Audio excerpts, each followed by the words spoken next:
Assalamualaikum warahmatullahi wabarakatuh. Halo teman-teman. Kami dari mahasiswi S1 Kebidanan Fakultas Kesehatan Universitas Mega Buana Palopo.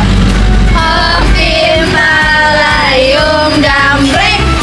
A B C D E F G H I J K. Kelinci, kanguru, kucing, kambing, Chlamydia. Hah? Chlamydia?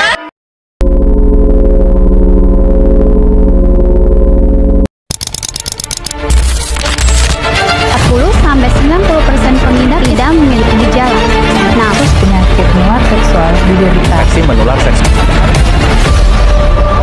Padahal kalau nggak diobatin bisa bahaya loh, bisa menyebabkan kemanduan. Teman-teman ada yang tahu tentang chlamydia?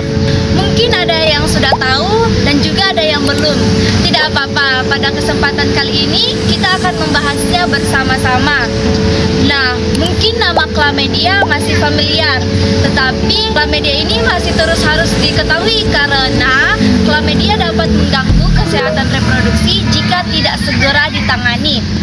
Nah, daripada semakin penasaran, langsung saja kita bahas tentang apa itu chlamydia. Jadi, teman-teman, penyakit chlamydia adalah penyakit salah satu infeksi menular seksual yang disebabkan oleh bakteri dan dapat menular melalui hubungan seksual. Nah, penyakit ini dapat menyerang. Jadi, teman-teman, chlamydia ini ibarat tamu yang diam-diam datang ke rumah. Tidak ada suara, tidak ketuk-ketuk pintu, sehingga tuan rumah tidak sadar kalau di dalam rumahnya ada tamu. Begitupun dengan chlamydia, tidak bergejala, tetapi di dalam tubuh kita sudah ada infeksi. Jadi perlu kita ketahui kalau penyakit ini sering disebut sebagai penyakit diam-diam. Oleh karena itu, penting untuk selalu menjaga kesehatan reproduksi dan memeriksakan diri ke layanan kesehatan seperti puskesmas, klinik, dan rumah sakit.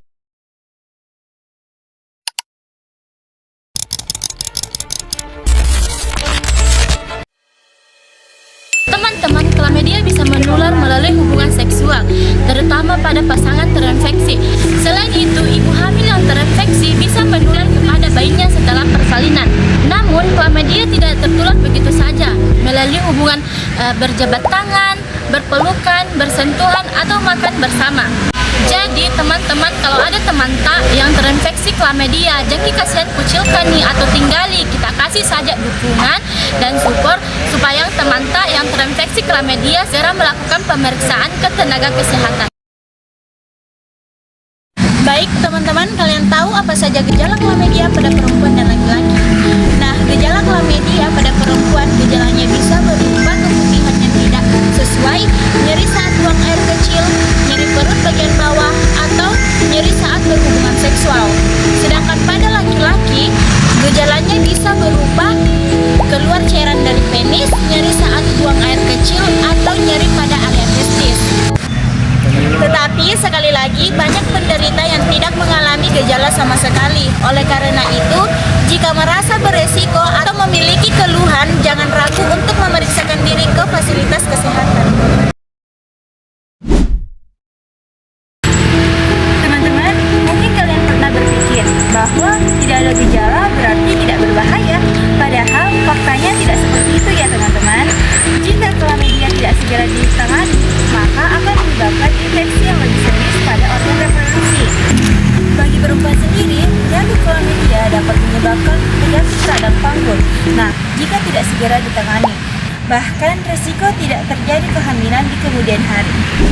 Pada laki-laki sendiri, penyakit chlamydia dapat menyebabkan pada gangguan organ reproduksi dan gangguan kesuburan.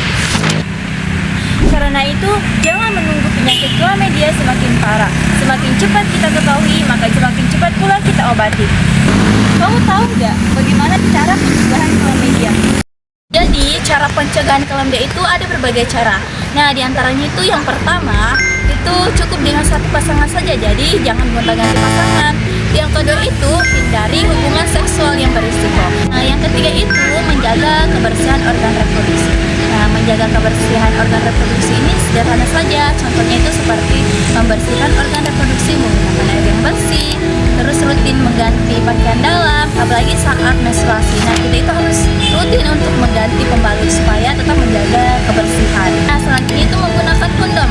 Contohnya itu seperti pasangan suami istri. Nah, salah satu pasangannya ini mengalami infeksi chlamydia. Nah, ini wajib banget untuk menggunakan kondom saat berhubungan seksual supaya pasangannya ini tidak tertular. Nah, ingat, yang menggunakan kondom ini harus pasangan yang sah. Lalu bagaimana kalau terinfeksi chlamydia ini, apakah bisa diobati atau tidak?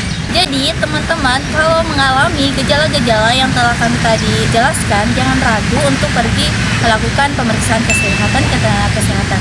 Nah, jika memang terinfeksi chlamydia ini, jangan takut karena chlamydia ini bisa diobati dengan antibiotik, tapi harus sesuai dengan resep dokter. Yang penting pengobatannya itu dijalani dengan benar dan obatnya diminum sampai habis supaya infeksinya ini benar-benar sembuh. Nah, sekali lagi saya ingatkan, jangan takut dan jangan malu untuk pergi melakukan pemeriksaan diri karena kesehatan adalah hal yang sangat penting.